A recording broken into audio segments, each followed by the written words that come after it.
Most developers think testing is something you do at the end, just to make sure nothing is broken. But in real-world systems, testing is not a single step.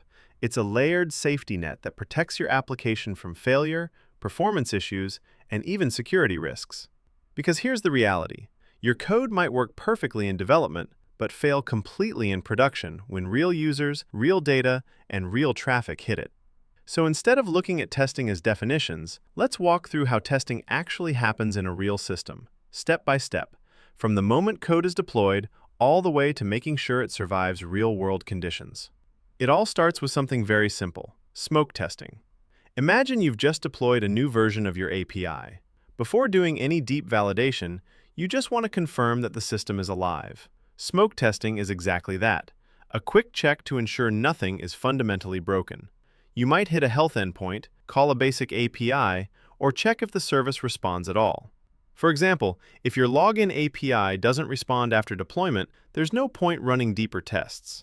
Smoke testing answers a very basic but critical question: does the system even run? In real-world CI/CD pipelines, smoke tests are often automated and run immediately after deployment to catch major failures early. Once you confirm the system is up and running, the next step is functional testing. This is where you validate whether the application behaves exactly as expected based on business requirements. You define inputs, expected outputs, and compare them with actual results.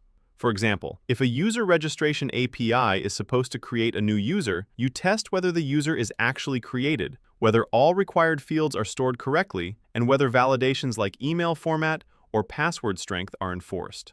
Functional testing also includes edge cases. What happens if inputs are missing, invalid, or unexpected? This is where you ensure your application logic is correct and aligned with requirements.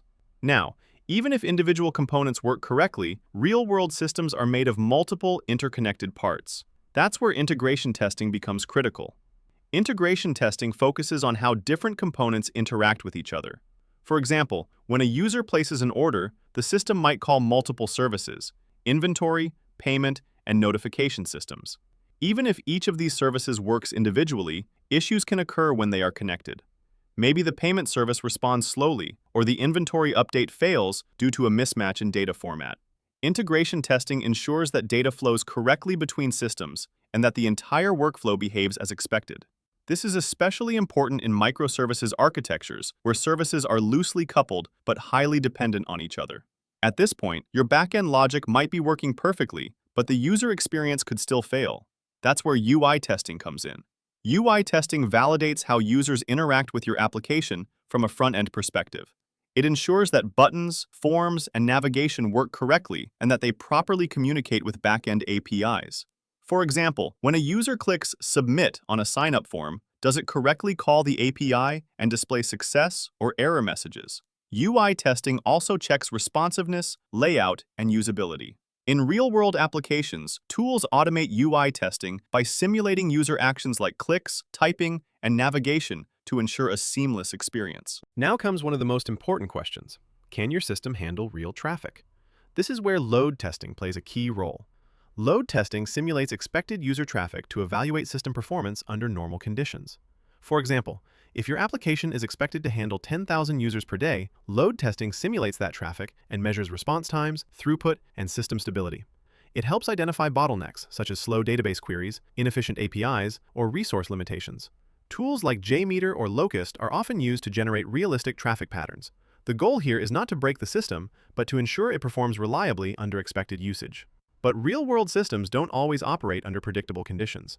Traffic spikes can happen during sales, product launches, or viral events. That's where stress testing comes into the picture. Stress testing pushes your system beyond its normal limits to see how it behaves under extreme conditions. Instead of testing expected traffic, you simulate sudden spikes, maybe 5 times or 10 times the usual load. The goal is to understand the breaking point of your system. Does it crash completely, or does it degrade gracefully? Does it recover automatically once the load decreases? For example, if your e-commerce platform crashes during a flash sale, that's a critical business failure. Stress testing helps you prepare for such scenarios and design systems that can handle unexpected demand. Finally, even if your system is functional, scalable, and stable, there's one more critical dimension: security.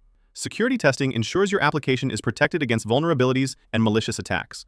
This includes testing for issues like unauthorized access, weak authentication, data leaks, injection attacks, and API misuse. For example, can a user access another user's data by manipulating a request? Can someone bypass authentication? Can inputs be used to execute harmful queries? Security testing often includes penetration testing, vulnerability scanning, and compliance checks. In today's world, where data breaches can have serious consequences, security testing is not optional, it's essential. When you step back and look at all these testing types together, you realize something important.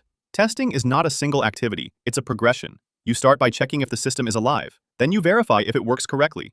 Then you ensure different components work together. Then you validate the user experience. Then you test performance under expected load. Then you push the system beyond its limits. And finally, you make sure it is secure. In real-world engineering, failures don't usually happen because of one big issue. They happen because one of these layers was skipped. Maybe the system worked perfectly in development, but failed under load.